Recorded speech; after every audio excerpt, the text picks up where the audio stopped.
अपने भाइयों बहनों को हर हर महादेव। आज हम बात करेंगे कानपुर में जो घटित घटना घटी है अभी अभी, जिसमें दो औरत जल के मर गई है। तो उनको मारने वाला, ये हम तो कहेंगे सरकार है, 50% हाथ है या 50% प्रशासन के। आप हम कह रहे हैं योगी सरकार जी से, योगी जी से कि आप प्रशासन को इतना छूट क्यों दिए हैं, ज़रूरत से ज़्यादा छूट दिए हैं, इसका दुरुपयोग कर रहे हैं।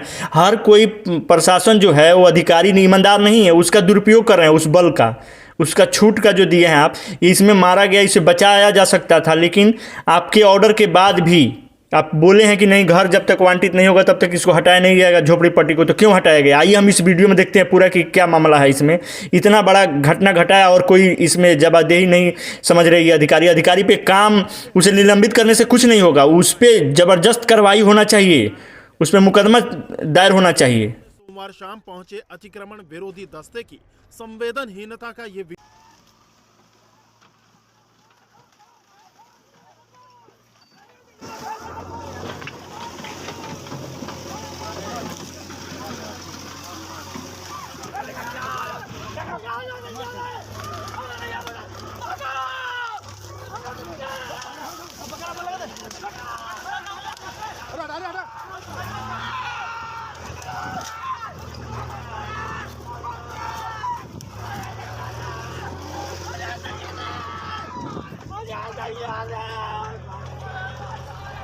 बुलडोजर चलता रहा, दो महिलाएं आग में जलती रही, प्रशासनिक अमला सब कुछ देखता रहा, परिवार वाले बचाने की गुहार लगाते रहे, लेकिन किसी ने भी महिलाओं की चीख पर ध्यान नहीं दिया।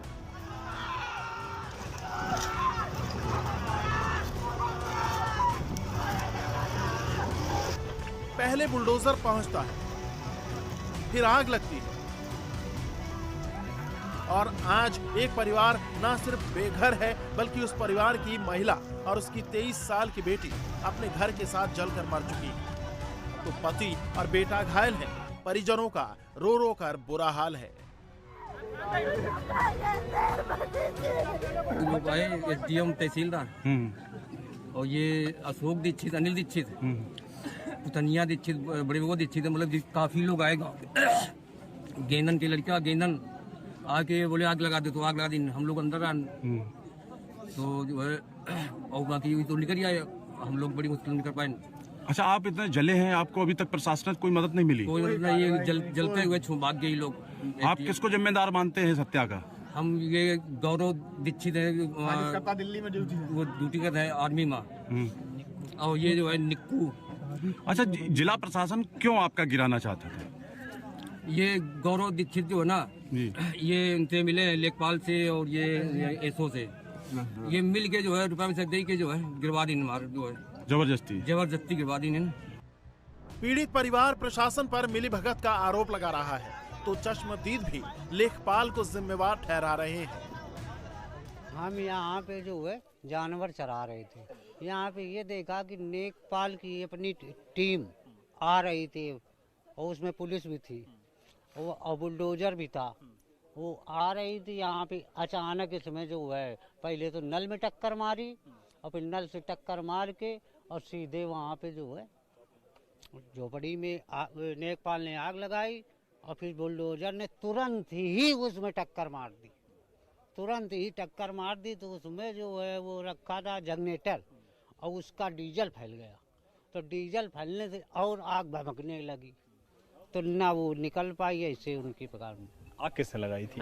लेखपाल ने आग लगाई थी। दो महिलाओं की पुलिस प्रशासन के सामने मौत के बाद सरकार ने कड़ा एक्शन लिया है।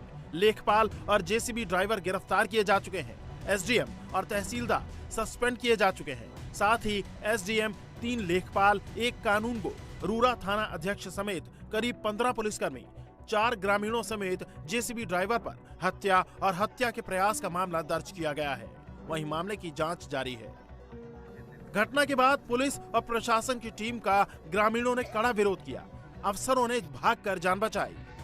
तनाव को देखते हुए गांव में फोर्स तैनात कर दी गई है, क्योंकि डीएम मेहता सीधा एसओ रूरा को मतलब साथ में ले गया था, तो टीम में तो डेफिनेटली प्रशासन और पुलिस भी थी, बट क्या किसकी जिम्मेदारी कितनी थी और क्या क्या इन्होंने क्या क्या किया है वो तो जांच में हम पता चल जाएगा। डेफिनेटली आक्रोशित है, कुछ एक मतलब दुखद घटना हुई है तो उनके आक्रोशित होना स्वाभाविक है, बट जो भी सच है वो अभी जांच में आ जाएगी।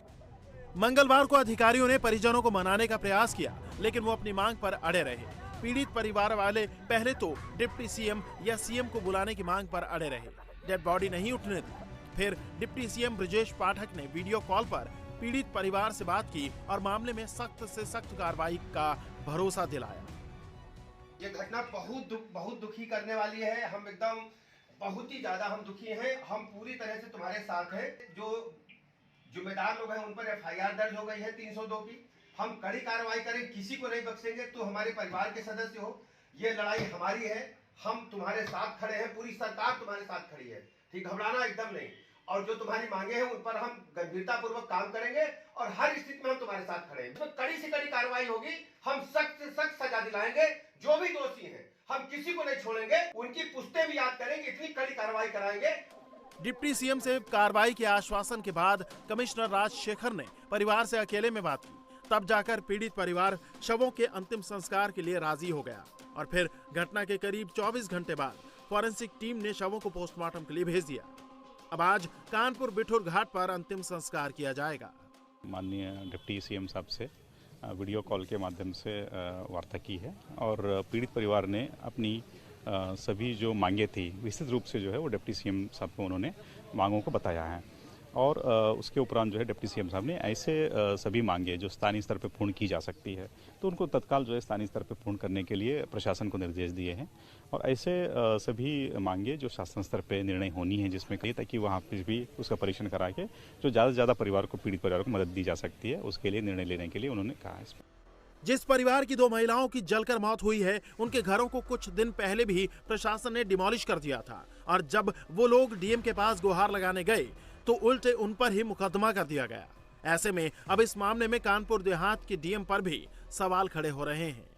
जी, जिससे पहले इसमें लेखपाल कानून को आके घर को गिरा देते हैं और उसके बाद मैं डीएम आवास पे धरना दे उनसे न्याय के लिए गया था तो उन्होंने मेरे ऊपर बलवा या बहुत सारे मुकदमे लगा दिए थे और उन्होंने वहाँ पे तो मुझे आश्वासन दिया था कि आपका वहाँ पे पट्टा होगा लेकिन और आवास मिलेगा, लेकिन यहाँ आके मेरे ऊपर मुकदमे पता चला कि मैं बलवा डाल दिया गया है और आप हिस्ट्री शीटर हो, जबकि इससे पहले मेरे ऊपर कोई भी आपराधिक मुकदमे नहीं थे। ये कितने दिन पहले की बात?